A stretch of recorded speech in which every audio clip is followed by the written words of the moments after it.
ఈరోజు నువ్వు అనుభవిస్తున్న వేదనలన్నీ ఒక కొలిక్కి వస్తున్నాయి. దేవుడు తన కార్యాలు మొదలుపెట్టాడు. ఎన్ని నాళ్ళ నీ కన్నీళ్ళని అలా చూస్తూ కాఠిన్యంగా నిన్ను దాటిపోయేవాడు కాదు ఆయన. నువ్వు ఆయన ఎంతో ప్రేమించావు, ఆయనకి తెలుసు. ఆయన ఎంతో విశ్వసించావు, ఆయనకి తెలుసు. ఆయన మీద పూర్తిగా ఆనుకున్నావు, ఆధారపడ్డావు, ఆయనకి తెలుసు. ఎన్నోసార్లు జీవితం మీద విరక్తి పుట్టినా ఆయన ఉన్నాడు అనే ఒకే ఒక్క విశ్వాసంతో, ఒకే ఒక్క మాటతో చాలాసార్లు నీ ఆలోచనలను నువ్వు మార్చుకున్నావు. అది తెలుసు ఆయనకి.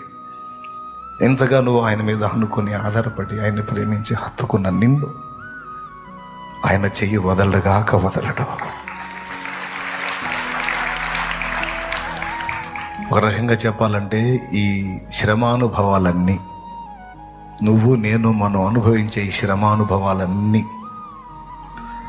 అనేక మంది దీవెన కొరకు వస్తాయమ్మా. ఒక్క మాట గ్రహించండి మీరు దేవుని పిల్లలారా. నాకెందుకో ఈరోజు వేరేది ఏం చెప్పబుద్ధి కాల, దేవుని పరిశుద్ధాత్మ ప్రేరణతో ఈ ఒక్క మొక్కే మీకు చెప్పాలనిపించింది. నేను చెప్తున్నాను.